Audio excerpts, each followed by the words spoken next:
Daina roƙon soyayya. Abin yana bani mamaki irin yadda kake ganin mutanen yanzu suna ci gaba da roƙon soyayya.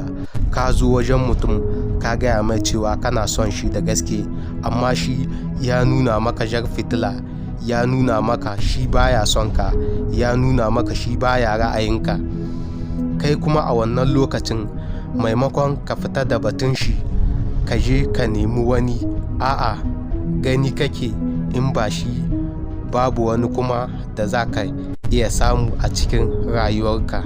Don haka sai ka ci gaba da roƙon soyayya, kana ƙasƙantar da kanka, kana yi mai wasu abubuwa wanda bai kamata gaskiya a ce kana yi mai su ba.